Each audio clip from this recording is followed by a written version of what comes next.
মানুষ যখন মরে যায় তার অতৃপ্ত আত্মা কি সত্যিই কবরের মাটির নিচে শান্তিতে থাকে, নাকি শীতলে বাধা পড়ে অপেক্ষা করে এত ভয়ঙ্কর প্রতিশোধের? সেদিন রাতে কালিন্দাপুরের সেই পুরনো কবরস্থানে আমরা যা দেখেছিলাম তা দেখার পর জ্যান্ত কোনো মানুষ বেঁচে থাকার কথা ছিল না। আসসালামু আলাইকুম।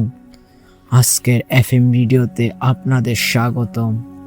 আজকের গল্পের নাম অভিশপ্ত শৃঙ্খল। উত্তরবঙ্গের এক নিভৃত গ্রাম কালিন্দাপুর। গ্রামটি গাছপালায় ঘেরা থাকলেও এক অদ্ভুত গুমট ভাব সবসময় এখানে বিরাজ করে। গ্রামের একদম শেষ মাথায়, যেখানে বিশাল এক জলাভূমি মিশেছে ঘনঘাসচারের সাথে, সেখানেই অবস্থিত কালিন্দাপুরের সেই প্রাচীন কবরস্থান। গ্রামের ছোট বড় সবাই জানে, দিনের বেলাতেও ওই পথ দিয়ে হাঁটা মানে সাক্ষাৎ যমদূতকে দাওয়াত দেওয়া। আমি শফিক, পেশা একজন ফ্রিল্যান্স সাংবাদিক এবং প্যারানর্মাল ইনভেস্টিগেটর। আমার সাথে আছে আমার দীর্ঘদিনের বন্ধু এবং ক্যামেরাম্যান রাহাত। আমরা দুজনেই বহু ভূতুরে জায়গায় গিয়েছি, কিন্তু কালিন্দাপুরের এই গল্পটা আমাদের রক্ত হিম করে দিচ্ছিল। গ্রামে পৌঁছানোর পর আমরা আশ্রয় নিলাম গ্রামের মাতাব্বর ইসমাইল চাচার বাড়িতে। রাতে খাবারের পর ইসমাইল চাচা হুক্কা টানতে টানতে বললেন, বাবাজিরা, তোমরা শহরের শিক্ষিত ছেলে, এসব ভূত পেতে বিশ্বাস করো না জানি, কিন্তু ওই কবরস্থানটা আলাদা। ওটা কোনো মানুষের কবর নয়, ওটা একটা জেলখানা। আজ থেকে প্রায় 150 বছর আগে এক পীর সাহেব তার আধ্যাত্মিক শক্তি দিয়ে এক অবাধ্য রক্তপিপাসু জিনকে সেখানে বন্দি করেছিলেন। 60টা লোহার শিকল আর 21টা তাবিজে মোড়ানো সেই কবরের মাটি কোনোদিন শুকায় না, সব সময় ভেজা রক্তাব্য কাদা হয়ে থাকে। রাহাত ক্যামেরাটা চেক করতে করতে বলল, চাচা, আজ তো অমাবস্য। শোনা যায় অমাবস্যার রাতে নাকি ওই জিনটার চিৎকার শোনা যায়।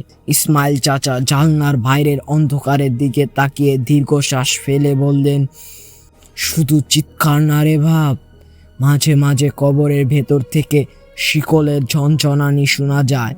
গ্রামের মানুষ তখন দরজা জানালা বন্ধ করে কুরআন তেলাওয়াত করে। তোমরা আজ রাতে যেও না, কিন্তু আমাদের রক্তে তখন রোমাঞ্চ। আমরা রাত 12টার দিকে চুপি চুপি ইসমাইল চাচার বাড়ি থেকে বের হলাম, হাতে শক্তিশালী টর্চ লাইট, কাঁধে ক্যামেরা আর মনে এক অদ্ভুত জেদ। গ্রামের সরু মেঠো পথ ধরে আমরা যখন এগোচ্ছি, তখন চারদিকের পরিবেশটা খুব দ্রুত বদলে যাচ্ছে। ঝিঝি পোকার ডাক হঠাৎ করেই বন্ধ হয়ে গেল। চারদিকে এক ঘুটঘুটে নিস্তব্ধতা। হঠাৎ রাহাত থেমে গেল। সে ফিস ফিস করে বলল, শফিক ভাই, দেখছেন কুয়াশাটা কেমন নীলচে রঙের? আমি লক্ষ্য করলাম, আসলেই তো তাই। সাধারণত কুয়াশা সাদা হয়, কিন্তু এখানকার কুয়াশাটা যেন বিষাক্ত গ্যাসের মতো নীল। বাতাসের গন্ধে পচা মাংসের একটা উৎকট দুর্গন্ধ মিশে আছে। আমরা যখন কবরস্থানের গেটে পৌঁছালাম, তখন আমাদের টর্চের আলোয় ধরা পড়ল সেই বিশাল বটগাছ। বটগাছের ঝুড়িগুলো এমনভাবে ঝুলে আছে যেন অনেকগুলো মানুষ ফাঁসি দিয়ে ঝুলে আছে। টর্চের আলোয় দেখা যায় গাছের ডালে ডালে লাল কাপড়ে মোড়ানো হাড়গোড় আর মাটির সরা। এগুলো তান্ত্রিক বিদ্যার লক্ষণ। কবরস্থানের মাঝখানে পৌঁছে আমাদের চোখ ছানা বড়া হয়ে গেল। ইসমাইল চাচার কথা হুবহু মিলে গেছে। একটা বিশাল পাকা কবরের চারপাশ ঘিরে 7টা মোটা লোহার শিকল দিয়ে পেঁচানো। শিকলগুলো মাটির গভীর থেকে উঠে এসেছে। কবরের ওপরের সিমেন্ট ফেটে চৌচির, কিন্তু সেই ফাটল দিয়ে কোনো ঘাস গজায়নি, বরং সেখান থেকে চুইয়ে চুইয়ে কালো রঙের এক তরফ পদার্থ বের হচ্ছে। রাহাত ক্যামেরা সেট করলো, আমি মাইক্রোফোন হাতে নিয়ে কথা বলতে শুরু করলাম।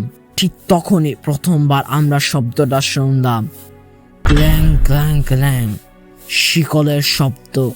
মাটির অনেক গভীর থেকে কেউ যেন বিশাল এক শিকল টেনে উপরে উঠে আসার চেষ্টা করছে।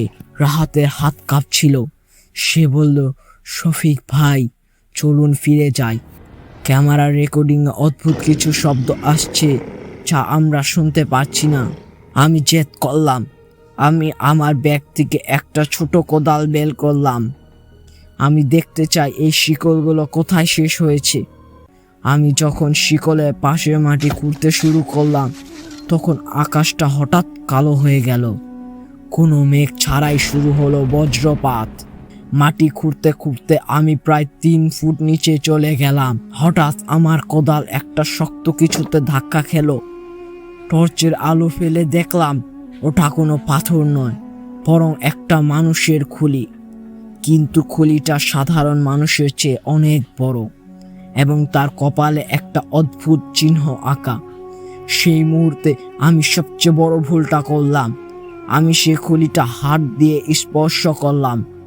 স্পর্শ করার সাথে সাথে আমার মনে হলো কয়েক হাজার ভোল্টের বিদ্যুৎ আমার শরীর দিয়ে বয়ে গেল। আমি ছিটকে পড়ে গেলাম। কবরের চারপাশে সেই 7টা শিকল একসাথে কাঁপতে শুরু করলো। শিকলের ঘর্ষণে আগুনের ফুলকি বের হতে লাগলো। রাহাত চিৎকার করে উঠল, শফিক ভাই, পালান, কবরের ভেতর থেকে কিছু একটা বের হচ্ছে। আমি তাকিয়ে দেখলাম কবরের ফাটল দিয়ে কালো ধোঁয়ার এক বিশাল কুণ্ডলী বের হয়ে আসছে। সেই ধোঁয়া ধীরে ধীরে এক দানবীয় আকৃতি ধারণ করলো। তার উচ্চতা প্রায় 10 ফুট। গায়ের চামড়া পোড়া মানুষের মতো কুচকানো, কিন্তু মুখটা মানুষের মতো নয়। তার মুখে কোনো নাক নেই, শুধু দুটো জ্বলজ্বলে আগুনের গোলকের মতো চোখ। সেই সত্তাটি এক গম্ভীর এবং পৈশাচী গলায় বলে উঠল, মুক্ত, অবশেষে আমি মুক্ত। 150 বছরের তৃষ্ণা আজ মিটবে। রাহাত দৌড়াতে শুরু করলো, কিন্তু সে বেশি দূর যেতে পারল না। অদৃশ্য কোনো শক্তি তাকে শূন্যে তুলে আছাড় মারল।